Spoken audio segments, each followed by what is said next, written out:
Welcome to Reselling Podcast. I'm Mike. And this is Orlando, and we're episode 375. That is episode 375, an update episode. Yeah.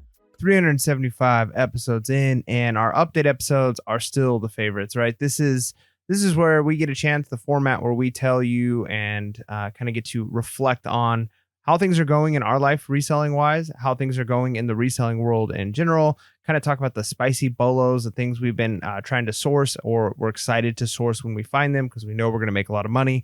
But if you like this type of content, be sure to follow us wherever you get your podcasts or on YouTube because we have other formats that come out every other Wednesday. We do themed episodes, and on Mondays on YouTube only, we have mini episodes, so about 10-15 minutes where we get to talk about a more specific focus thing. So make sure to subscribe on YouTube, and then wherever you get your podcasts, listen in. So man, Orlando, how are things going for you? So it's been busy, which is good. It's the first time in a long time that it's been all day sales, sales coming through, and not to say that it's been like booming. It's been kind of a subtle sales here and sales there, but it's better than it's been.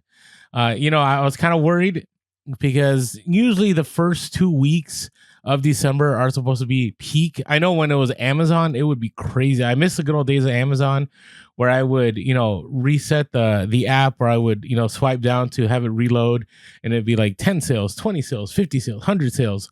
And so, on eBay, it doesn't work that way necessarily, but every day I've had sales of all kinds of randomness. And I do find that right now, and we've discussed this before, I find that people are generally right now, they're looking more to buy items between the $10 and $30 mark. I'm not seeing, a lot of, I've had home runs, but I'm not seeing a lot of the $100 sales. But the home runs do help. I'm always a fan of those high dollar ticket items. Who isn't? And generally during Q4, those ticket items don't get returned. That's why I love selling them during Q4. So that's been great. On the other side too, it's interesting. I'm looking at the notes that sales have been slow and they just picked up. So when I say picked up, I want to say they started picking up right after the weekend where December started. Right. And I think we're going to carry through. This episode, is dropping midweek of the second full week of December. And I think they're going to carry through for another week. And obviously pay attention to your post office dates and so on. But I want to encourage. So basically, just put it in like normal terms. Like you're saying sales are going to go all the way through till the week before Christmas or up till Christmas. What are you thinking? I would say up until like 5 days before Christmas. All right. Right. And so you're still going to get sales. I mean, I have had people buy. I remember 2 years ago, distinctly, before I left to go on vacation. I usually go on vacation the last week of December just because things die down. But I had set up a whole bunch of drafts to list while I was away, and every day I was having consistent sales too while I was on vacation. So you just remember that people have gift cards. People are thinking about those gifts that they weren't able to get until they ended up with that cash flow from a Christmas gift. And sometimes people celebrate Christmas later. For example, my family. My kids go to 2 different homes, and so they have Christmas with their mom and they have Christmas with me, and it rotates. And so sometimes people have a little bit more time to buy stuff, especially, we do have a lot of single parent families in this country. And so you never know. But it's interesting. I am finding a lot of vintage toys are selling now. I think it's because that's what I've been sourcing a lot this year. My sourcing has changed. Right. So I don't think it's because there's a boom in the vintage toy market. I just think that's my new, I would say that's my new primary item that I source for. Where before, more percentage wise, more of your inventory is going to be the vintage toys than it has been. You got a higher percentage of that. Plus those are newer, fresher items. So it makes sense that they'd be moving. But it could mean also that there's still a movement in that market in general. No, I agree. And I think there is.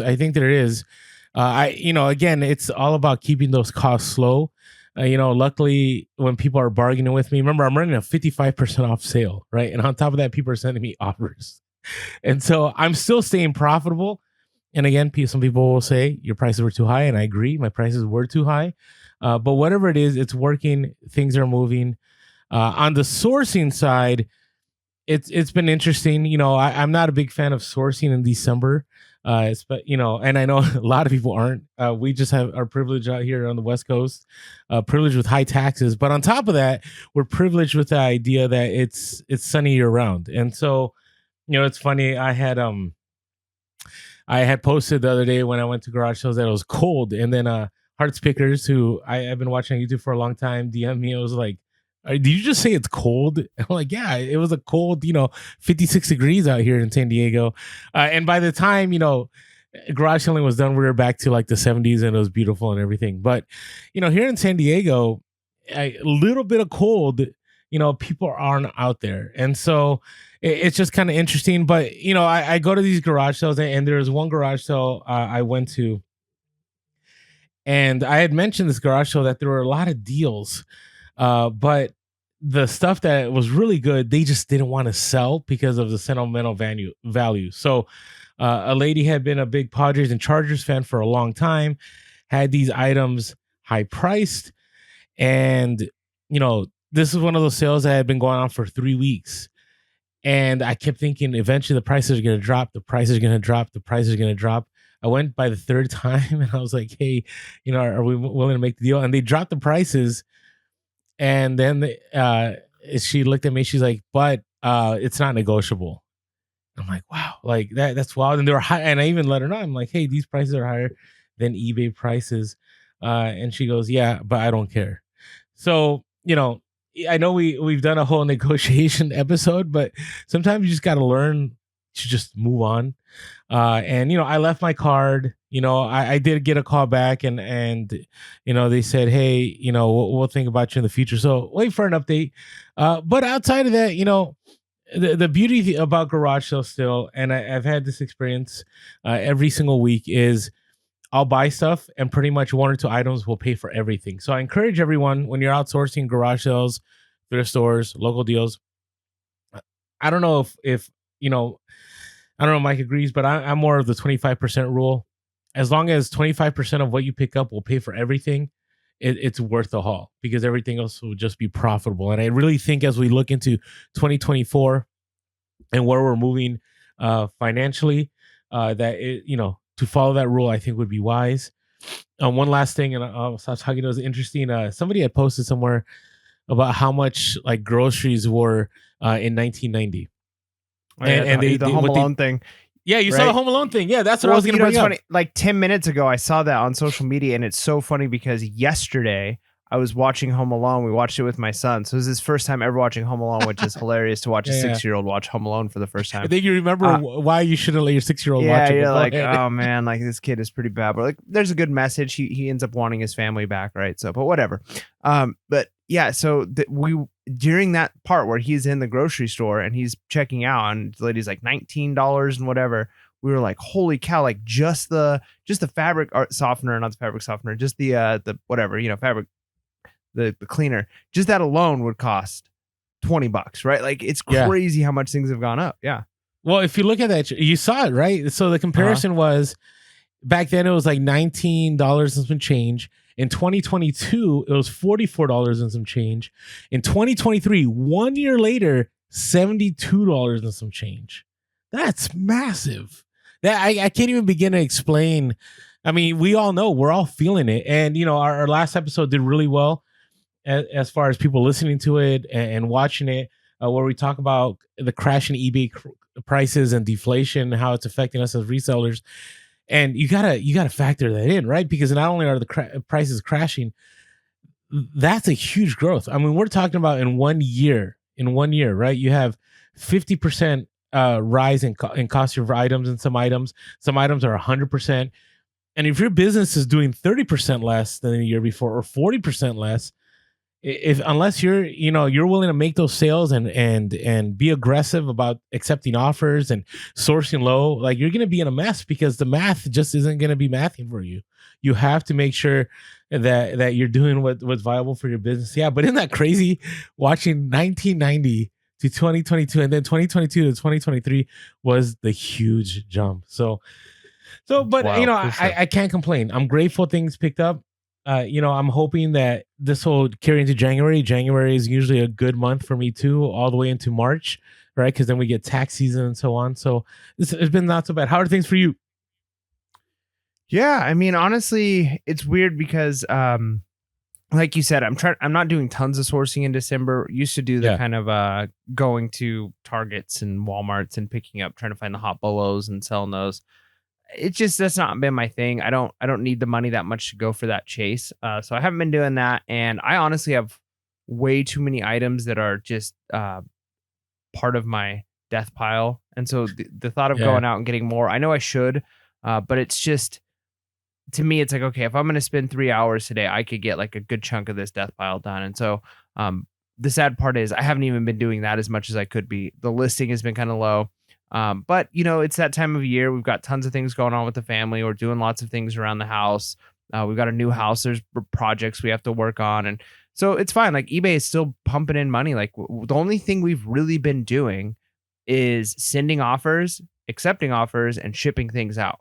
Mm. And it's pretty crazy that once December hit, uh, just the act of sending offers has been enough, enough like movement on our eBay to get the algorithm to give us sales, or just we have the right items that people are looking for at this time.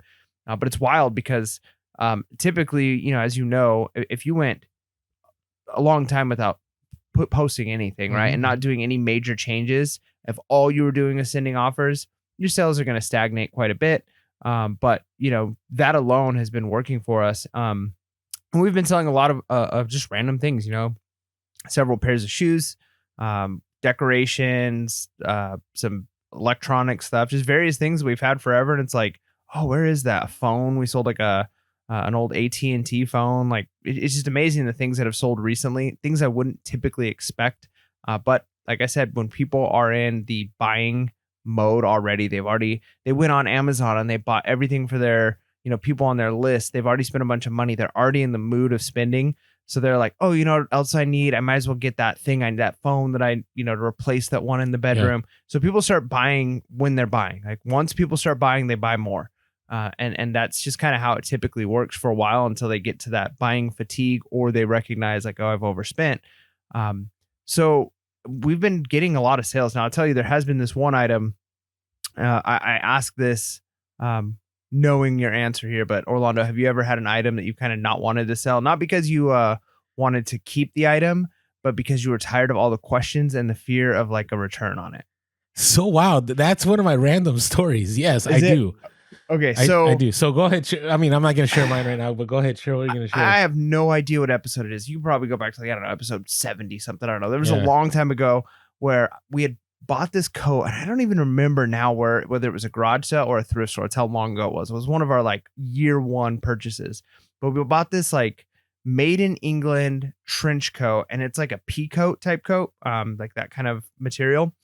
Okay. And it's actually really cool. It's just huge. It's like it's way too big for me. It's like a really big coat. So it's not something I would keep. And at the time I looked it up and they were going over $100. I'm sure I paid like less than $5 for it. So I was like, sweet, no brainer. So I bought Yeah. it and took good pictures, took the, you know, measurements, the tag, whatever, sold it to somebody and ended up getting an INAD on it, like Oh, an so initial worse. INAD. And I had I to like hate get it when that like happens. removed. And he wanted a return because he says, well, the tag says, you know, whatever, 40R, but it actually is a 48R. I'm a 40R. I wear 40. That's the This is not. worst. And so he took measurements. He sent pictures. He sent it back. We got it all removed. Like we worked it out with him. Like, look, like we were basing it off of the tag. Like that was what was in the description, but we also had the measurements. And so, anyways, get it back. And sure enough, it's like really bizarre that like when we measure it compared to the measurement on the tag, it's two different numbers. And so we had to like put in the item description and the title, like it this is the dimensions of it, even though it says that this is the dimensions of it. So Hmm. that way people couldn't give us an INAD. And so we've gotten over the years so many questions on this jacket. And like just recently we had like two different people. So I don't know like if it was like it's a specific brand people are after, but asking us questions like, does it fit more like an American What? size, whatever, or like an England size, whatever? And I'm Ah, like, so look, frustrating. I can't answer that question. Right. And so all I could do is give you the measurements. And then once you start getting questions like that, you're like, no, I don't even want to sell this, because Yeah. if it doesn't fit right to their specifications, they're going to be sending it back. And then the offers I keep getting just keep going lower and lower and lower. And it's at the point now where like the offers I've been getting in the last several months on this coat have only been in like the $30 range, and it's heavy. And so it's like, it's going to be quite a bit to ship. I'm like, you know what? I'm almost thinking I'm just going to throw this stupid thing away. Because it's like the most I'm going to make on this jacket is like maybe $40 net profit by the time it's all said and done. Because I've already had to do a return on it. So even if I sold it at a high price, and I'm like, best case scenario, make $30, and my chances of getting an INAT on it or just another return, if it's not an INAT, it might just be someone be like, oh, it doesn't fit the way, based off of what I thought on what the tag said and the title, because it is confusing. Like even when I look at it, I have to be like, okay, wait, what size is this? Okay, this is the measurements, but it says this, and it's confusing. Yeah, so I don't know. Like it's one of those things where I'm like, what do I do with this jacket? Like maybe I just get rid of it, I throw it away, donate it to somebody.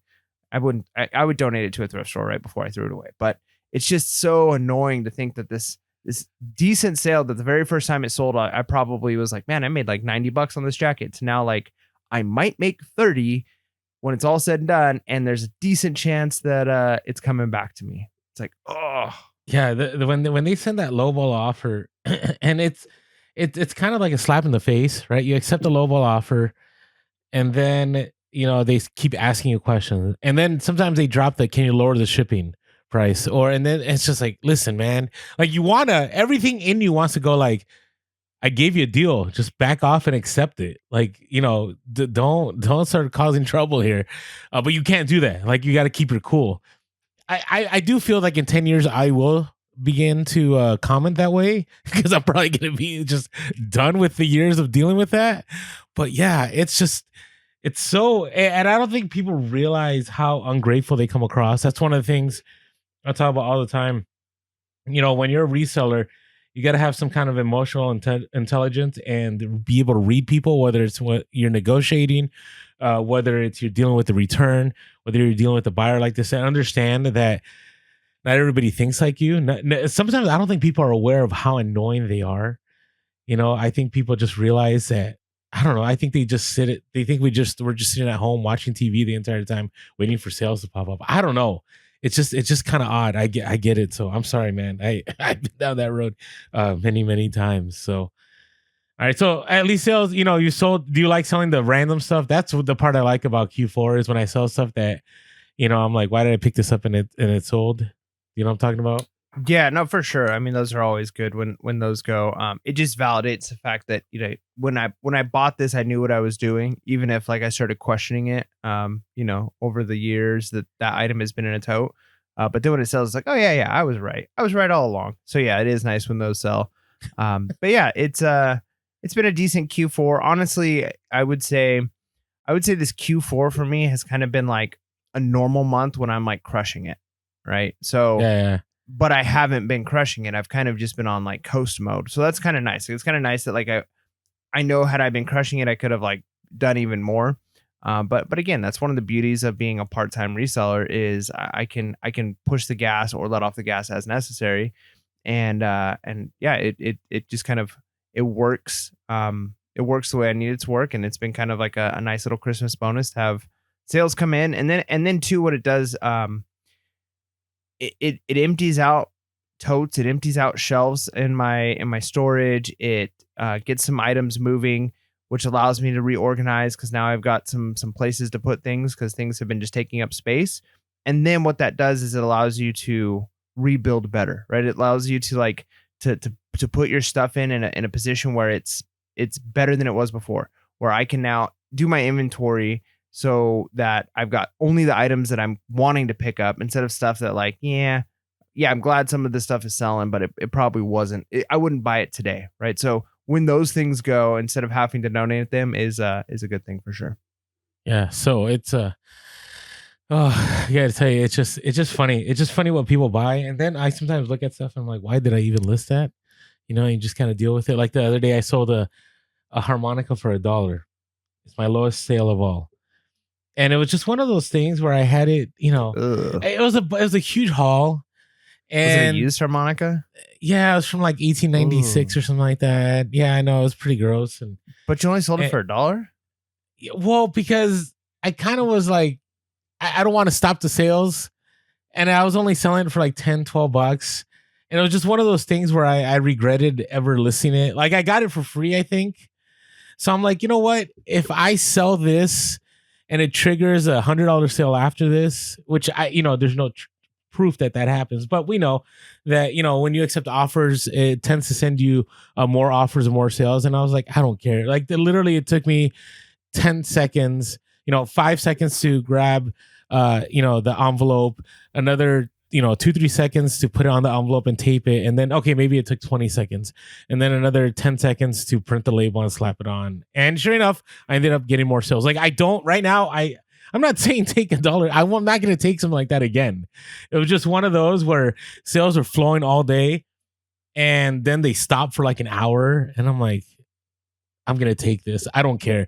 I may lose $10. Again, I'm not a fan. I've mentioned I don't like selling anything that's under $30, but I'm trying to get rid of that garbage. And so I was just like, fine, and I moved on, and sure enough, other sales came through. So yeah, I know it sounds, I got to keep it real. Like it happened, I have had those dumb lowball offers, items I have for $300. Somebody offered me $5 and I'm like, no, like I just declined. And actually what I end up doing now, I don't know if it works, I end up ending the listing, I block the person, and then I relist it.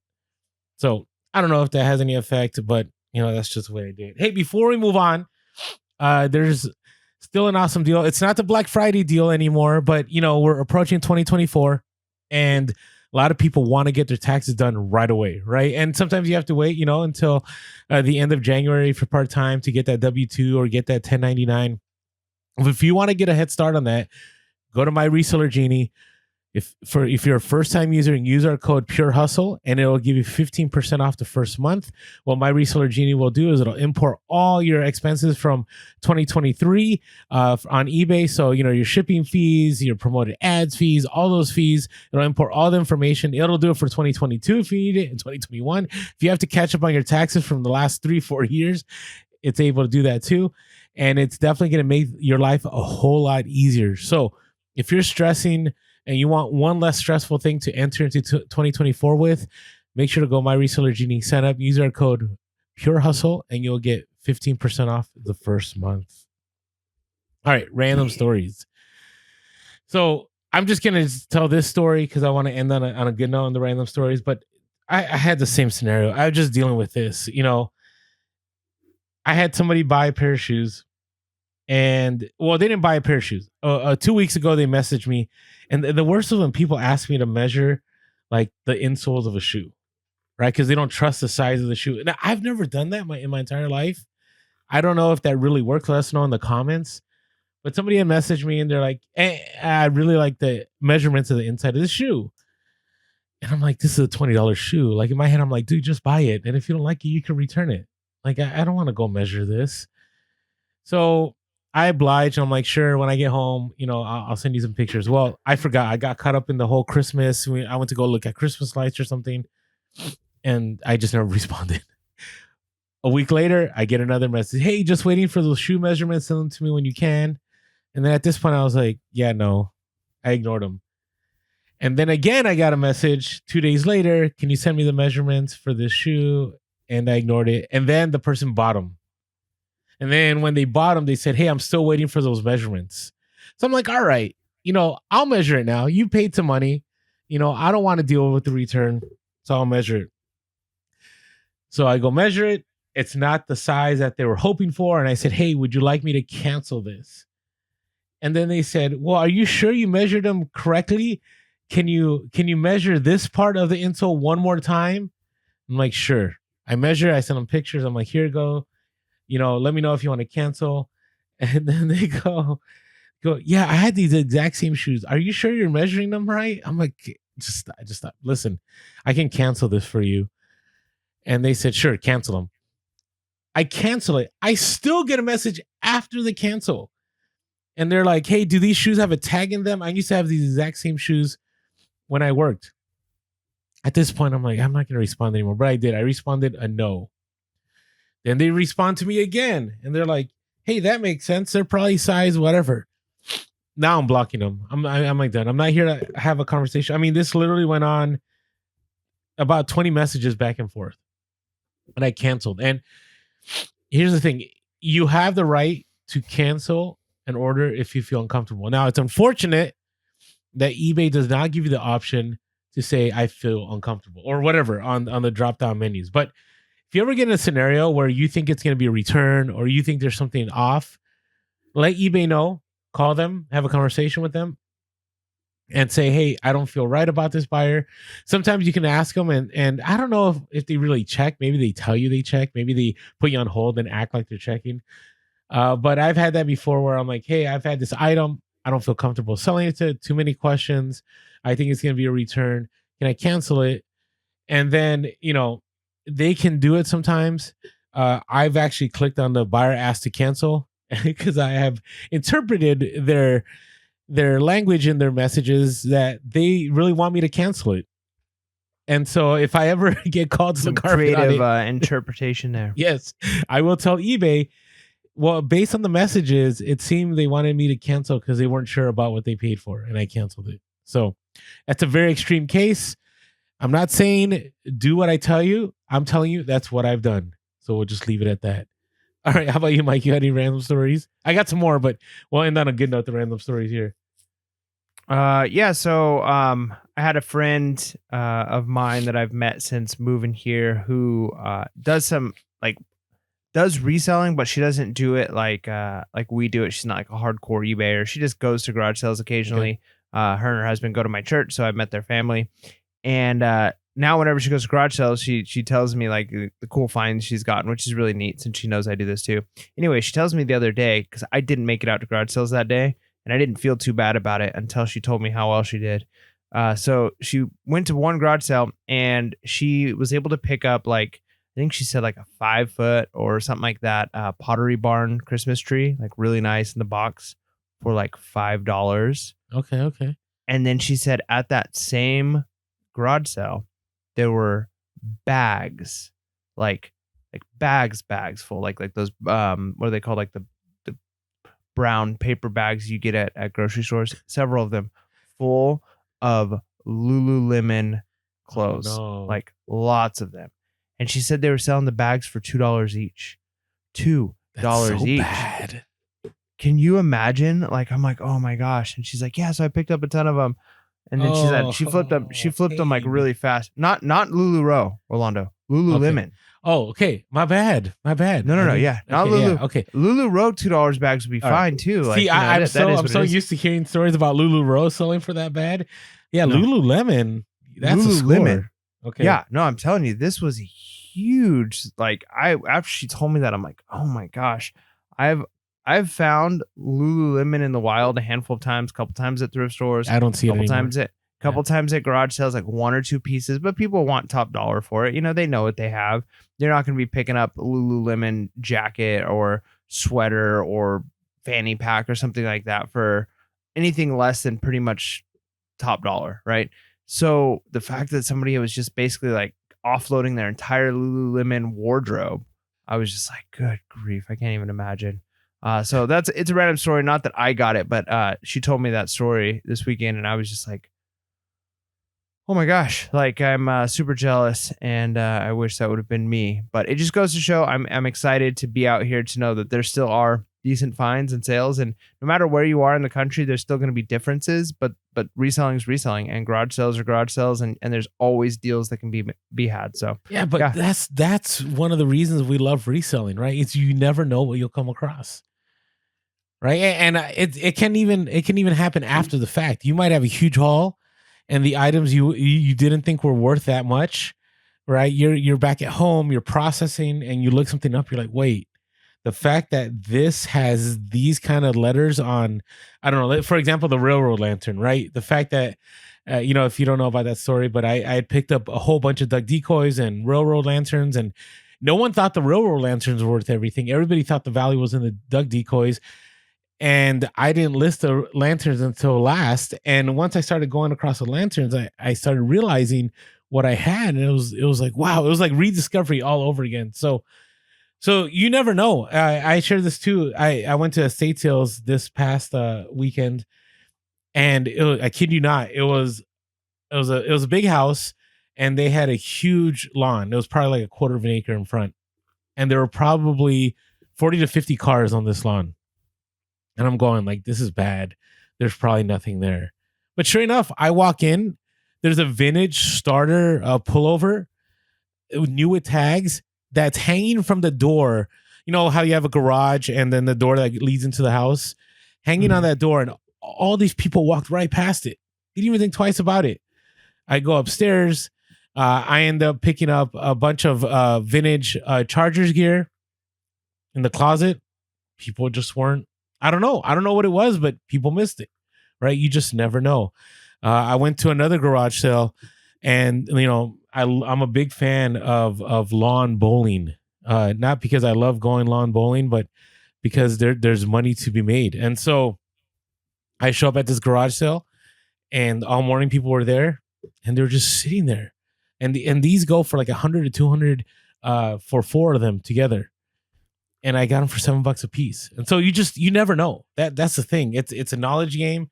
It's sometimes, the people that are there, they aren't looking at things because they're so, heavily focused on one item. So yeah. So I get what happened, but you would have known. You would have known had you shown up. So, yep. All right. So this other story is just, again, another testimony of share that you're a reseller. Just it to me, it just seems like you're just going to do better. I got contacted by someone that said, "Hey, I have this reel to reel that, it's been in my home, and I just it's heavy, and I'm looking to donate a lot of things to Goodwill. Do you want to pick it up?" And I'm like, "Sure, I'll pick it up." And it was heavy. It was about 50 pounds. It was a vintage reel to reel, and it's one of those things where a lot of people, I always say, first I always ask them, like, don't you want to try to sell it first? They're like, no, I don't want to deal with it. And I always tell people, get to items before they ever make it to the thrift store, because you just never know. Like, if you ever hear somebody's moving, and I'm not saying go to your friends and be that grifter and like is all looking at people, but always go like, hey, if you ever want to sell some stuff, let me know.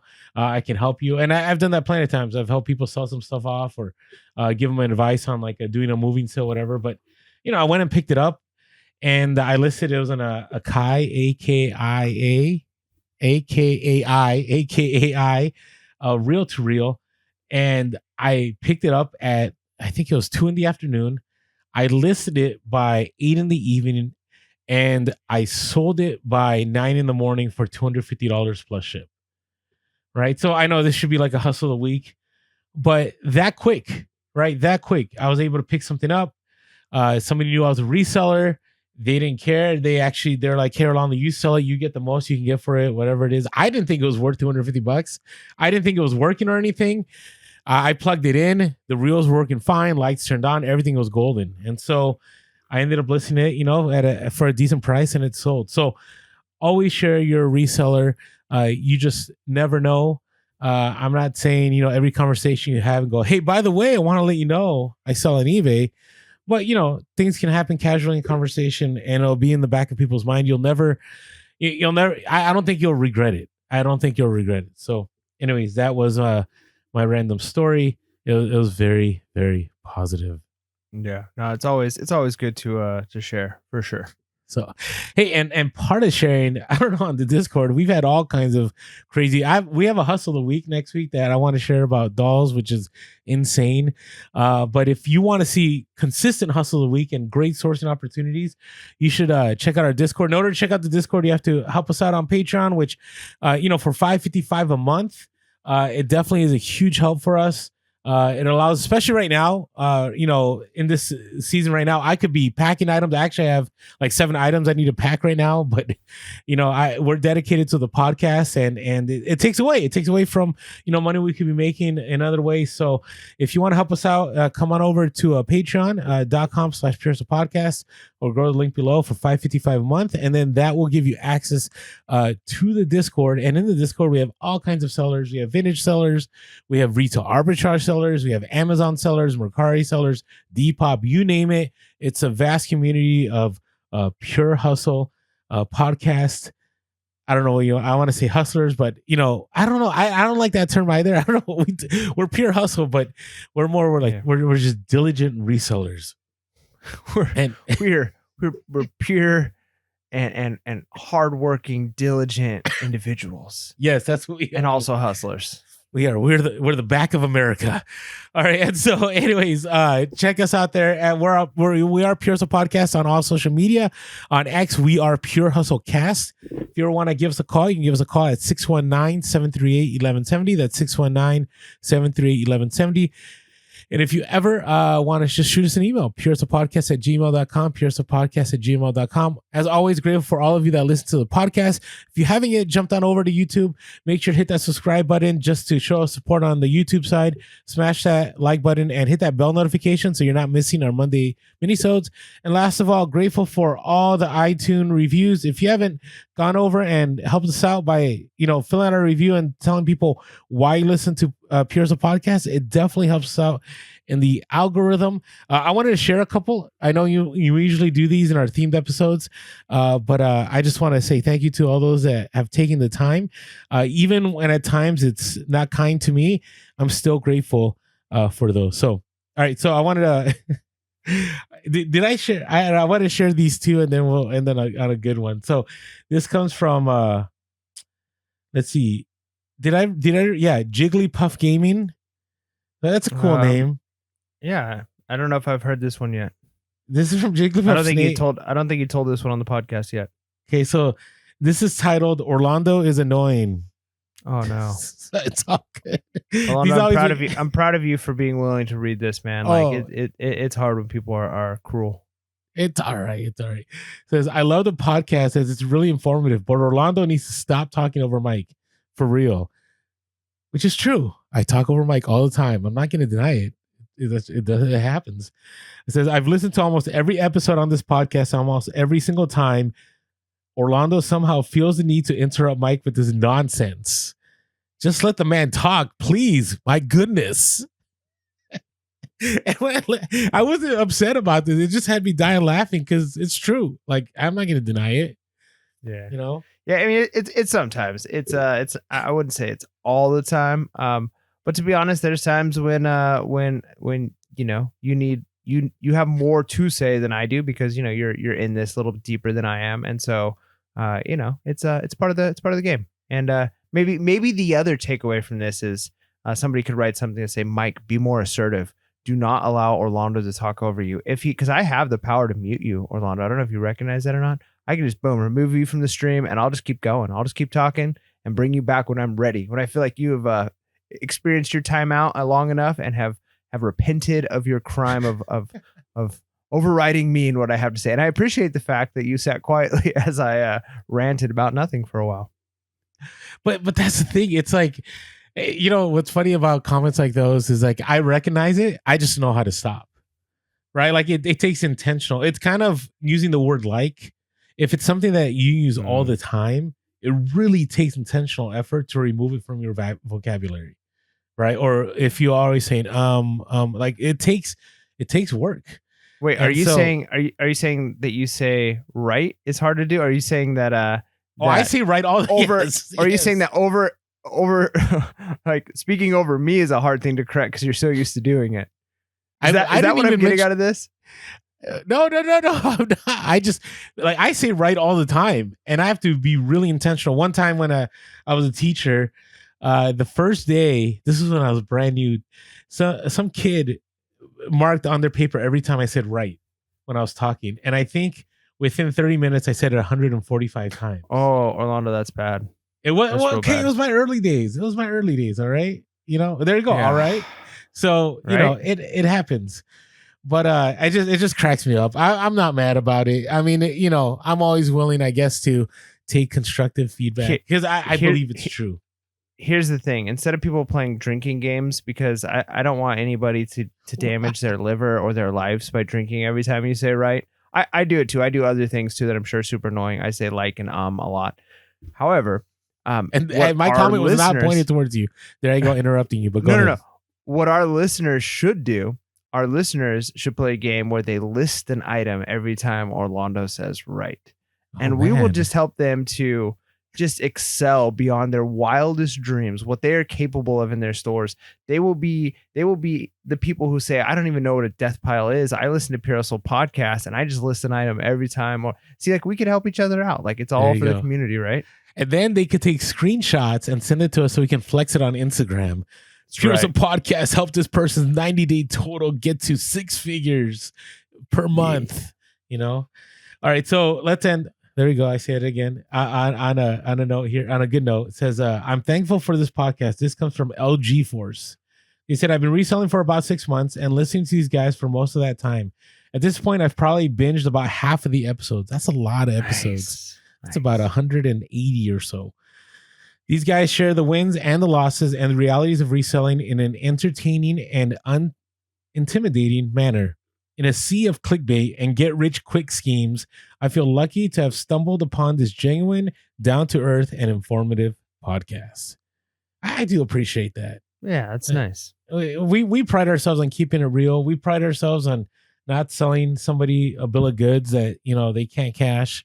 It's just we're always about documenting. So really grateful for all those comments. Thank you for everyone for your support, whether it be iTunes reviews, YouTube comments, on the Patreon, whatever it may be. Thank you to everyone out there. Yeah. All right, we're ready to talk about some reseller topics. Oh, I'm more than ready. Okay. eBay's new feedback policy, it's just their opinion. The new send offer, Black Friday and credit card debt, and Goodwill CEO of Sacramento indicted for stealing $1 million. All of this and more on Reseller News. Now, it's interesting the way you read that. The way you read that was eBay's new feedback policy. It's just their opinion. And no. That's how it's written. No, I know that's how it's written. But look, whatever you put on the prompter, I'm going to read it, right? You had a question mark. And I'm Mike? No. But okay, so obviously this is great because it allows us to clarify. So I had talked about, I don't know how many update episodes ago, about how the idea that right now, eBay has slowly been kind of, I'm not saying not supportive of sellers. I think they're still supportive, but the support has kind of winded down a little bit. It's not what it used to be, right? In the peak of sales in 2020 and 2021, they were giving $100 off, $100 shoe sales with no fees.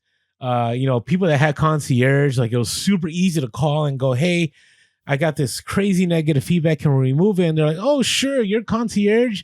You get a handful of these every quarter or whatever it is, and, you offer free returns. Sure. We'll remove that negative feedback. Those days are done. It's over.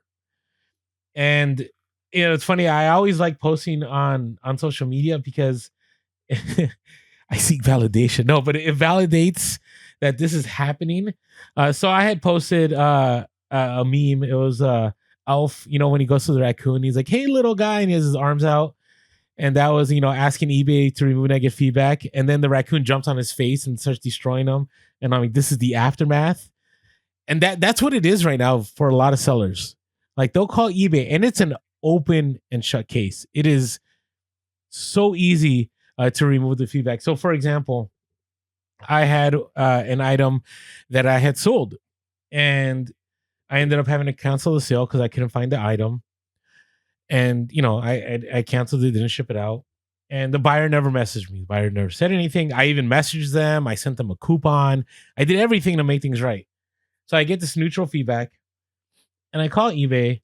I'm like, hey, I'm kind of bothered here because on neutral feedback, what they had stated, they stated what happened, which was accurate. But at the end, they said, it looks as if they canceled my order and they sold it to a higher person, a person that offered more money. And so I called eBay. I'm like, this is easy. The person's lying. They're accusing me of being deceitful. Like this should fall under the realm of inappropriate remarks, right? You would think if somebody's lying to you, that's inappropriate, right?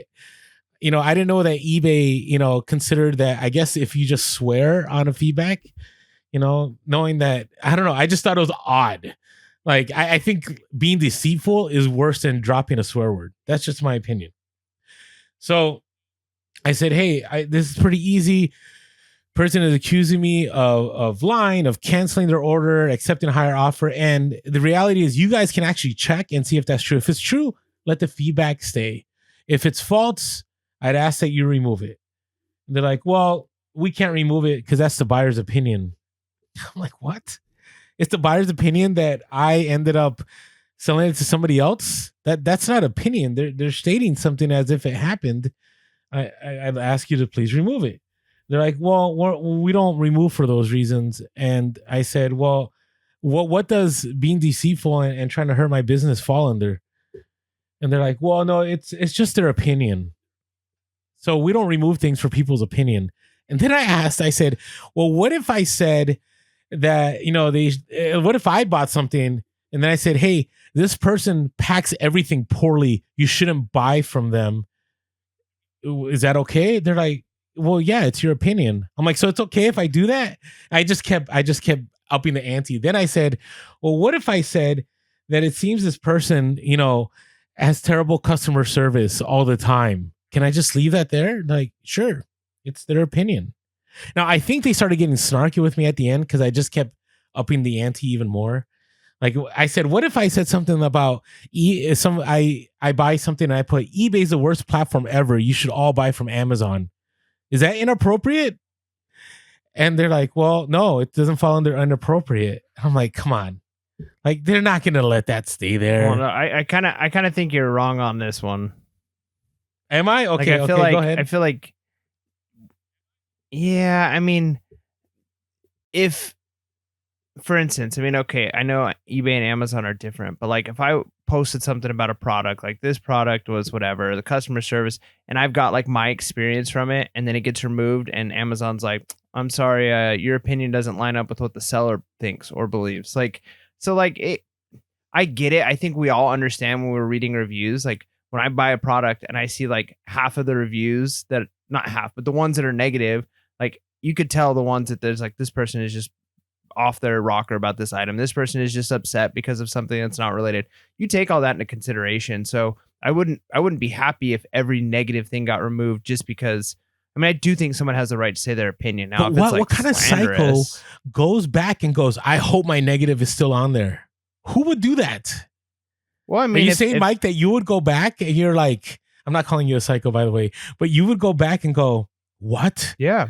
Yes, if I took the time, I mean, that would be like if I did a survey, right? Like, you go to a restaurant and they ask, take the survey, and then like I spend the time to send and say like, hey, here's the things that were like I wasn't happy about. Like the line was really long, but there didn't seem to be like anybody like was telling us like how long the wait was. And I found out that they got that and they go, oh, here's a negative one, and they threw it in the trash. Like I'd be furious because the whole point of having a place to put stuff, like I think I look at it like comment inflation, right? Like if every comment on there is positive and the only ones that are allowed to stay on, if everybody knows, well, there's no point in saying anything bad on eBay because eBay is just going to remove it. Then you look at somebody with a bunch of positive and it's not like, wow, look at this store that's worked really hard to get positives. It's like, yeah, of course they're all positive because the negative ones get removed. So I do think there are times when negative feedback and comments should be removed. But at the same time, like I can't imagine any other area in our life where we'd be happy that a platform is censoring anything that goes against what that platform likes. Like that's against the things we value. Yeah, but this isn't X. This isn't like social media. This is my business, right? And I never lied to the person. I didn't cancel their item to get a higher price. I just didn't have the item. Sure. I mean, I get that you feel like they were wrong and they lied, and maybe there are instances where it should be removed. Maybe they lied. No, they lied. I understand that, but the point I'm trying to make though is you sound like the eBay rep right now. Well, all of the things you were saying, well, I get it. Talking like sometimes you can be a little bit hard headed with some of the stuff, but it's true. Some of the examples you're giving them, like a person can say like this seller has bad customer service. They treat their customers terribly. I think that's garbage. If that was the experience they had, like they're allowed to say that. We should be able to do the same to buyers then. Like if we want to go, I mean, that's a different argument though. That's a different argument. And we've seen that play out on platforms where, you know, and you look what is it? stupid What's when you the- do it. That's the problem. You get what I'm Yeah, saying? I mean, I get it. Like if I see a negative feedback where somebody's like, "Hey, they had terrible customer service," and it's one person out of 1,000 reviews, yeah, I'm going to take that with a grain of salt. But the point I'm trying to make is like if somebody had a bad experience, they should be able to say they had a bad experience, even if they were wrong. Even if they're delusional, we should allow delusional reviews. Yeah, but you're saying it's delusional. Like they might have had a bad experience. It is. It never happened. As far as they know, like if I bought, yeah, well, that specific one. But I'm saying the example of all the things you were telling the eBay rep, like, well, what if they said this? What if they said, yeah, if a person says like they have bad customer service, or they'll sell you an item but they won't ship it out. What was that? Yeah, no, that's not okay. Because if somebody puts in a comment like that, they sold me this item, but they don't ship out their items. All eBay has to do is look and go, no, this person consistently ships out these items, and go, you know what? That's not true. Well, but then at the same time, like, do they police it on the other way? What if your items? What if you typically send your items out on time and they arrive on time, and somebody comments and goes, "Wow, this person got it to me extra fast. They're a fast shipper." Should eBay come in and say, well, actually, according to our metrics, they're an average shipper, not a fast shipper, so we're going to remove this comment because it's just their opinion? No, because and if we look at because again, it's truthful. That's all I'm saying. But if something is a lie, there needs to be if there's a lie and eBay can tell the person's lying, it should be removed. I understand opinion. I understand if somebody's like, I don't know what that feedback would be. But, you know, if they said something to the effect of, you know, they left it neutral. I even told eBay, I said, if they just left it at, hey, this person canceled, it's unfortunate, I couldn't get my item, let it stand. Let it stand. I even told them, I said, can we just remove that line where they're accusing me of lying? I don't care about the rest. Just keep that line. Because that's true. This other part is false. Can we just remove that? And 2 months ago, they've removed stuff like that, because I had somebody do the similar thing 2 months ago and they actually did remove it. Now they won't even do that. And you know, if you guys want to know more of what I'm talking about, go to our social media and check out that Instagram post, because there's story after story after story of sellers doing everything they can, doing things right. The buyer accuses them of something, lies about something. They call eBay and eBay goes, well, that's their opinion. And they've actually said, this is our new policy. Our new policy is now that it's the buyer's opinion and we can't do anything about it. And so I was like, all right. So check out our minisode. Our whole minisode deals with, you know, how to do a feedback revision request. It ended up well still. If you guys want to get to the end of the story, I ended up messaging and saying, hey, listen, I honestly didn't have the item. I looked for this item. There's nothing more than I would want to give it to you if I could. I would ship it right now if I could, you know, and I'll explain more of what I said in our Monday minisode if you want to check it out. And I just said, hey, could you revise this? And they just revised it and it's over. It was over. But, you know, I just, you know, and again, it seems to me that eBay at a time when their GMV is down, you know, they're putting the screws onto the sellers. And a lot of people have said they're trying to eliminate bad sellers. Okay, I get that. But there should be some kind of tier system for people who have been reselling for more than 10 years, have great feedback, have great metrics, instead of, you know, treating us as if we're like brand new sellers that haven't been doing this for years. I think part of it too, though, is and we could be wrong on this, but part of it is we know eBay's clear about specific metrics, right? Like if you have a certain number of item defects or a certain number of issues that come up in a certain period of time, your store could go into review and you could end up losing certain. So they can actually like bring the hammer down on your store if you have bad metrics. But a lot of it is anecdotal as far as if I get one negative feedback, I've got 1,000 reviews this year, right? Like let's just say I had 1,000 sales. And of those 1,000 sales, 500 reviews, and they're all positive. But I had like one person who was upset. They left a negative feedback. I think we're operating still in the mindset of like, I have to do everything I can to get this removed, because if I don't, it's going to crush my store. When honestly, it might be like, who cares? Like, it might not make a You're big right, difference. you're right. It might be like, can you imagine if, I mean, part of it is like, we got to, again, remember we're a business, and, when you're selling, we say like the cost of doing business, right? Like, if you're selling things, you're selling a ton of things on Amazon. You sold 1,000 units of a certain thing, and there's some of them that come back, and some of them come back, and you could tell they mess up the item. You can't sit there and fume over each one of those. Like, the bigger you are as a business, the less you get upset about like the one upset, right? Because if it was 10% of your sales were that, it'd be horrible. So part of it is like, are we making too big of a deal about it? Like, is that just normal eBay policy? Like, should, like, I don't know. So it could be that we're obsessing too much over a single negative feedback or neutral feedback and a comment, when because there's broken trust. There's broken trust. I'm sorry, I'm interrupting you, but I just think it's because people don't know why things are happening, what's happening. Right. And people, what do you mean by that? What I mean is, people are trying to do everything to make sales right now, right? Things are rough. Right. And so a lot of resellers, they're doing everything. They're promoting their listings, they're running sales, offering customer service, free shipping, everything they can, right? Because sales are slow. And so a lot of people are under the impression like, oh man, if I mess up one way, since things are so competitive, if I get this negative feedback, like, it's going to hurt my sales on eBay. Right. And it's because eBay has never been clear. And I don't think they can be clear, because I don't think there's a way to really define how the algorithm picks and chooses. Right. But, I think there's this thing of like, hey, I hustle so hard, and now I get this negative feedback, and it's going to hurt my business. And people correlate that all the time. I'm not saying it's true, but that's how people feel. And if feedback, it's their opinion. Yeah. All of this is opinion, but it's kind of like this. Are they allowed to have that opinion? Who? No, eBay. eBay can have, it's their sandbox. Not eBay. The people who feel that way.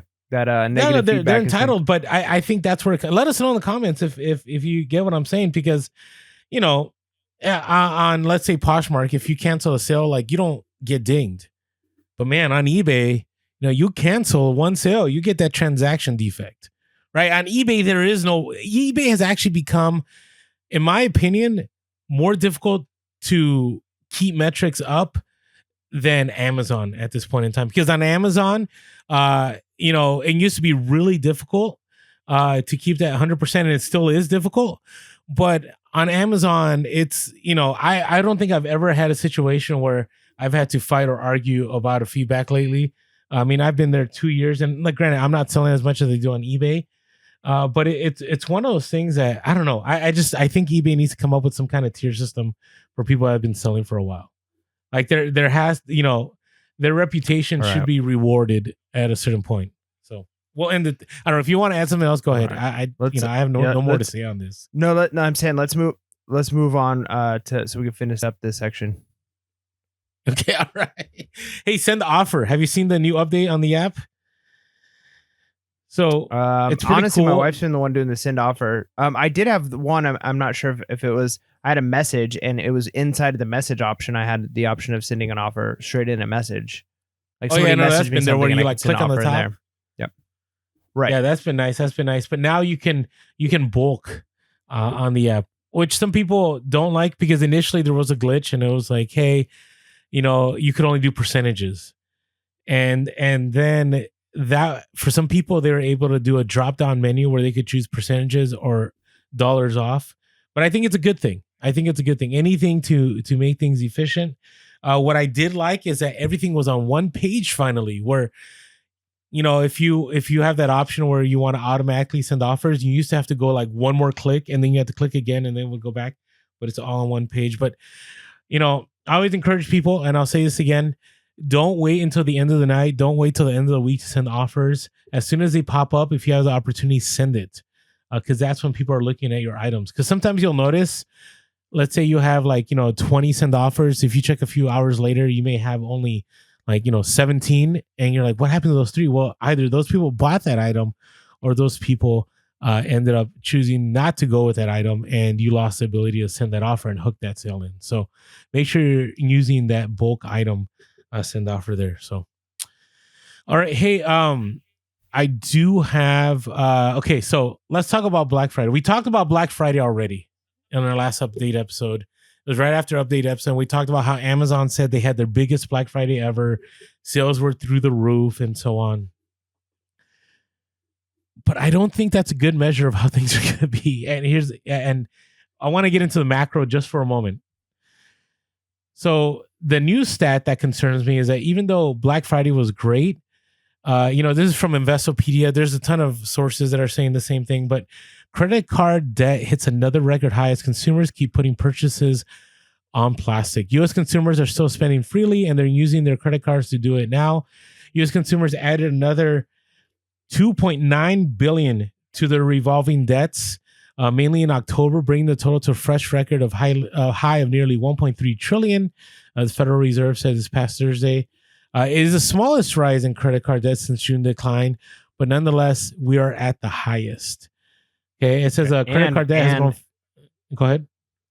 I was going to say, and student loans are back, right? People have to pay back their student loans as of October, so I think we're going to see between credit card debt and an increase, bill you have to pay, right? Like before, you've gone over a couple of years, a lot of people without having to pay the $200, $300, $400, $500 a month they have to spend on student loans. So yeah, why not rack up a little bit of credit card? But yeah, as soon as that comes in on top of credit card debt, it's gonna be rough. Yeah. Well, and then not only that, there's also the buy now, pay later. Have you ever used buy now, pay later before? You don't have to. That's you don't just have a to credit card, right? No, I've never. It's kind of like a credit card. Yeah, it's just a credit card. When I was younger, there was still Kmart did layaway, and so I layawayed a couple things because I grew up watching my parents do that, which in some ways is a better system. But otherwise, buy now, pay later is basically just like financing through the platform instead of through a credit card company. Yeah, so this is from CNN. Yeah, no, yeah, it is. It's the same thing. It's credit. So this is from, but the interest rates are crazy. Like buy now, pay later. If you don't pay that off in good time, I think like in 2 or 3 years, you could end up like tripling like what you end up paying for the item. It gets crazy. And so this is from CNN Business. The holiday spending spree is fueled by buy now, pay later shoppers. It says the Black Friday and Cyber Monday $1 billion U.S. spending spree was fueled by buy now, pay later shoppers. On Cyber Monday, buy now, pay later purchases hit an all-time high, up 43% from a year ago. 43%. According to Adobe Analytics, the number of items per order also rose 11% annually as shoppers use buy now, pay later for larger purchases. While Cyber Monday and Black Friday hit online sales records, shoppers' reliance on delayed payments could mean a financial squeeze when the bills come. Consumers were stacking on debt they can't pay off with buy now, pay later, financial researchers say. And I looked at that and I was like, wow, like this is why I say right now, if you are making sales, make as many sales as you can. Because I think a lot of people may be going, oh, it's okay. People still buy this item in January. Well, maybe, or maybe there's not going to be money anymore in January, right? And maybe we'll fall off a cliff in January as far as sales go. I don't anticipate that. There's the other side too. Regular news sources are saying that our economy is good. The administration tells us that GDP was at 5 point whatever percent. Our economy is booming.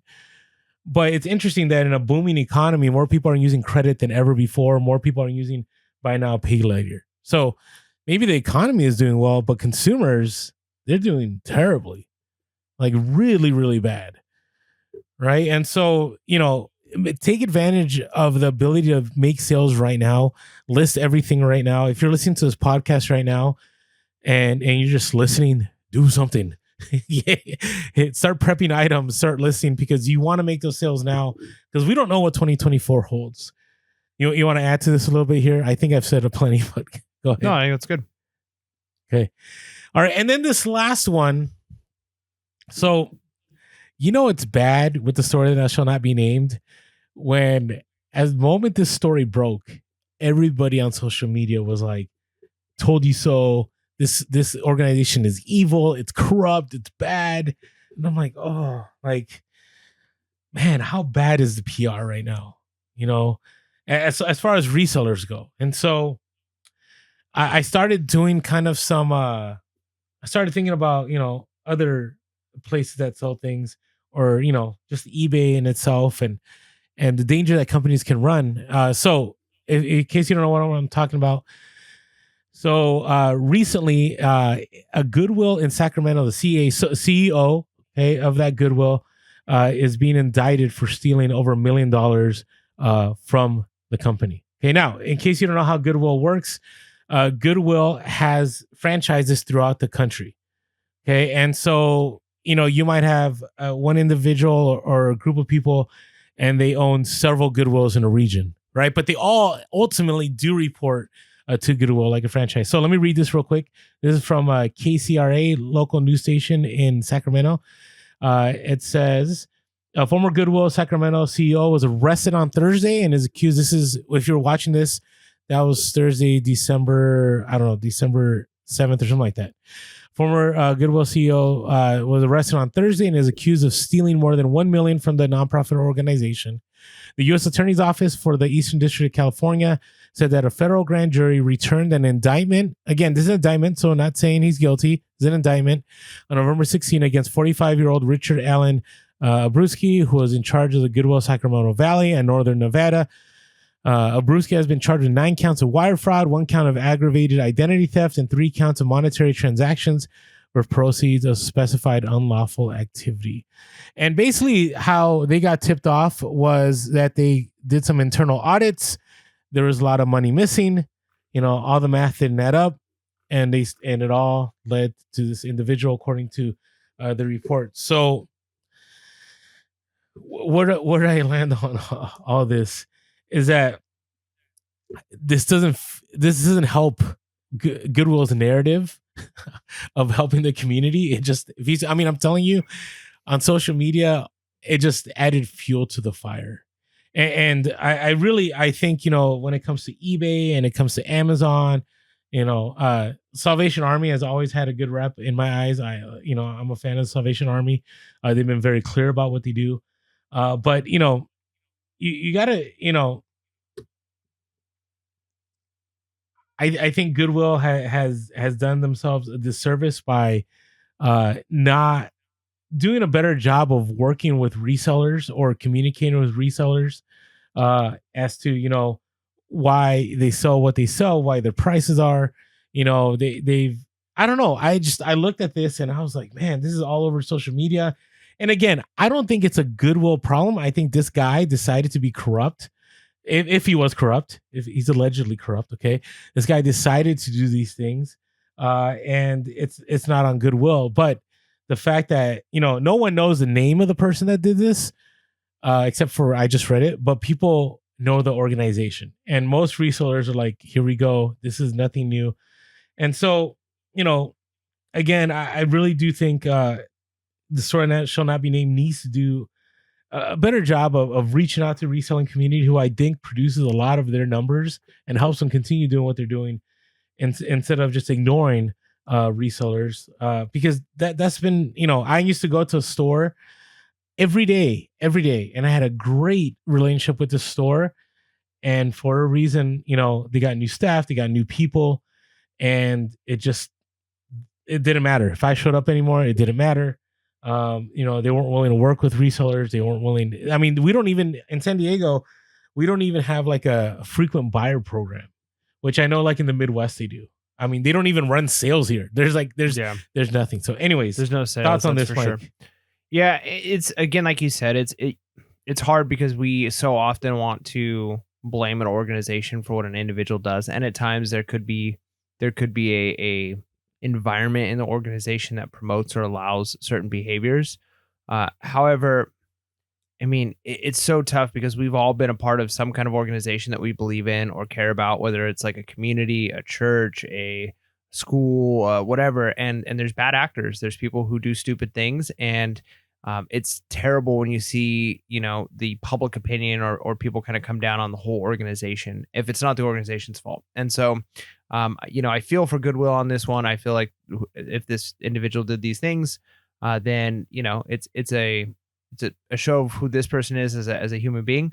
Again, that could show that maybe the company needs to do better, especially if this is happening at the high levels. But so many companies, you'd be hard pressed to find I don't think you could find a single Fortune 500 company that hasn't had people high up in the company have, allegations or have been, indicted for some kind of fraud or embezzlement, or these things happen. And so, yeah, it's bad that Goodwill's taking the hit on this. And then also too, like there's reasons I dislike Goodwill as a reseller.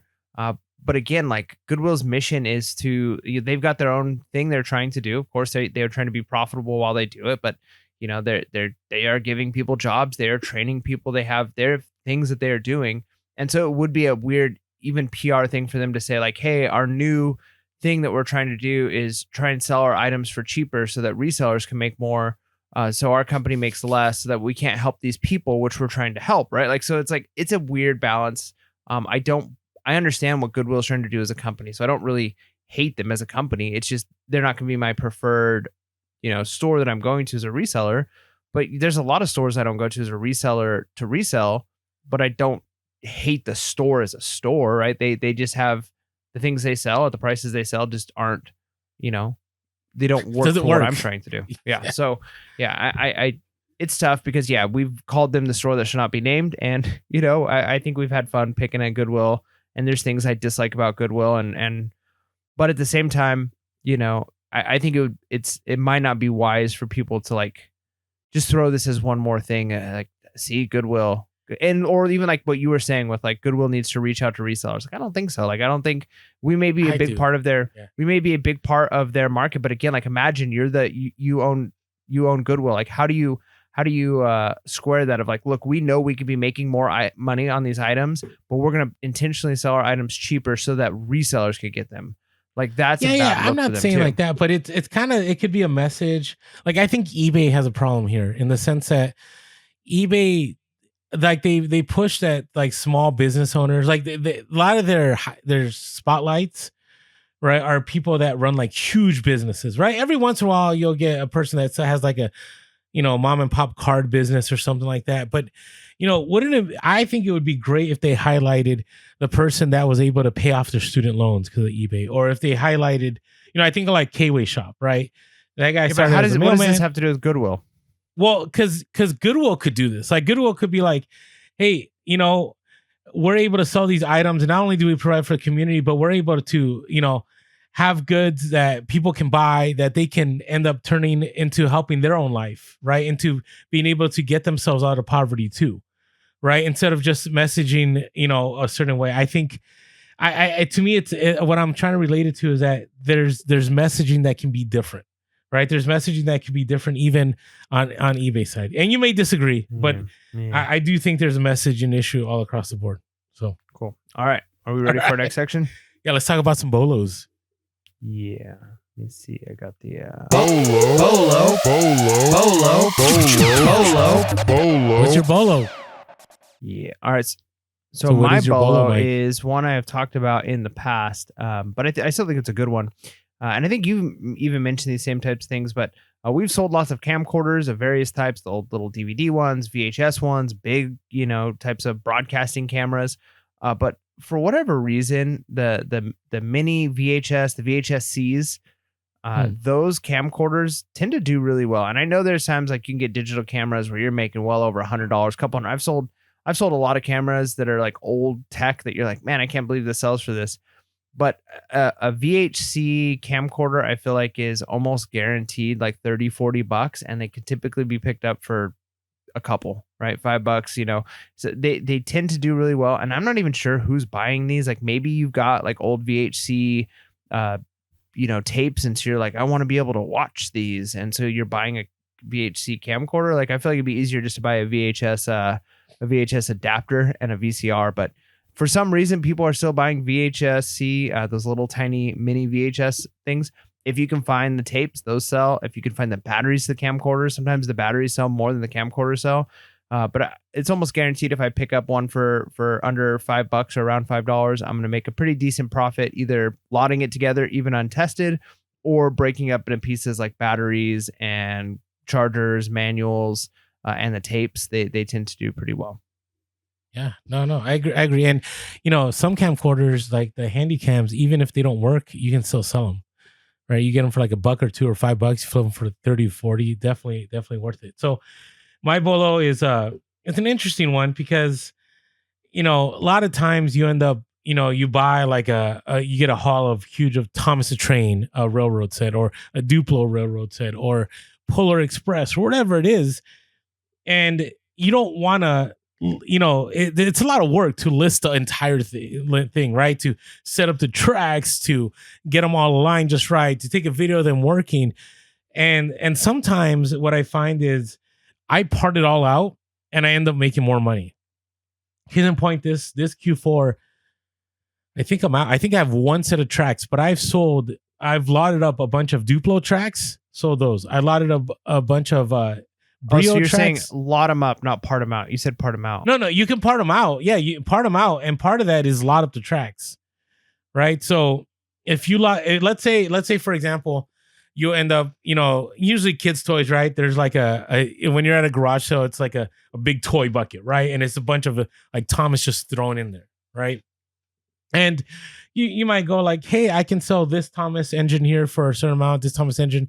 And you're like, I'm just going to do away with these tracks. I'm going to just toss these tracks. I don't want to deal with it, right? Or I don't want to set up. Well, you don't have to, right? You could just set up, like here's 20 tracks for $20 and somebody will buy them. And what I do is I lot them up and I ship them out in flat rate boxes. And so I see how many I can fit in there. And then I'll break it up into like 5 different lots.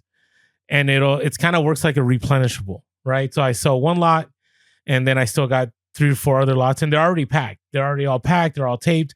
All that happens when it sells, I print out a label, I slap it on, and I ship it out. And you never know. I mean, I've sold, I had 3 different Polar Express units. And yeah, this is what I'm talking about, parting it out. I part it all out. Somebody needed the observer train. Somebody needed the locomotive train. Somebody needed the coal cart. Somebody, you know what I mean? And so you might go, I don't know if I want to list this all together. You don't have to. But I will say, if you just find random tracks, that is even a pickup. Because I find random tracks all the time when I go to like an estate sale and people have bought out all the locomotives. And usually you'll get the tracks for cheap because I'm like, hey, I'll ask like, hey, where's your trains for these? And they're like, I don't know where they're at. And I'm like, hey, are you willing to sell these? They're like, sure, whatever, $1. And then you can flip that $1 into $30, $40, depends on which one you have. So yeah, always look to lot up those tracks. There's definitely money to be made. Hey, before we move on, a great thing that really has helped out this Q4, being that I'm not selling clothes as much, but collectibles, is bubble wrap. And thankfully, American Bubble Boy is quick on that shipping, next day, 2-day free shipping. And it's at a great price. And if you haven't had an opportunity, I definitely encourage you to buy some bubble wrap from American Bubble Boy. Go to our link below. And you could also get their tape at a 5% discount. Oh, it's already a great deal. I think it's like $34.99 for like 12 rolls of tape. And you get 5% off if you use our code Pure Hustle. But check them out, American Bubble Boy. It's been a great help. And I'm telling you, it's quality bubble wrap and the best price out there. All right. What are you looking forward to, Mike?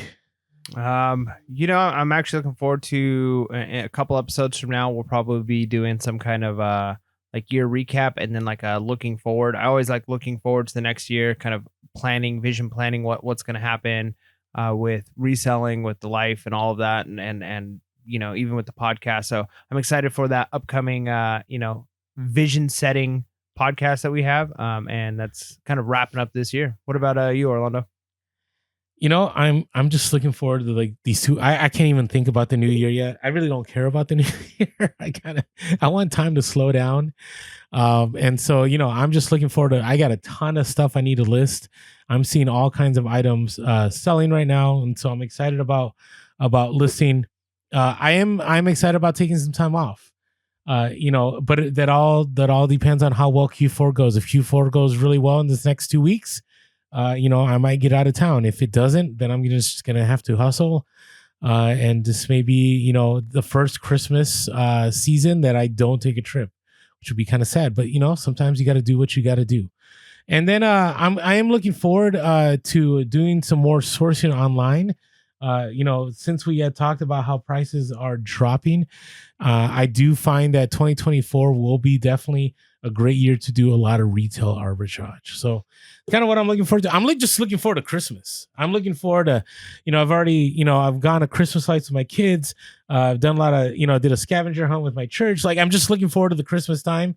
And so it's a lot better to do those things when sales are up, because then you don't have the financial pressures of so slow sales. So anyways, hope everybody had having a great holiday season here. Hopefully sales are coming through. And with that being said, make sure to be real, Be relevant, and be reselling.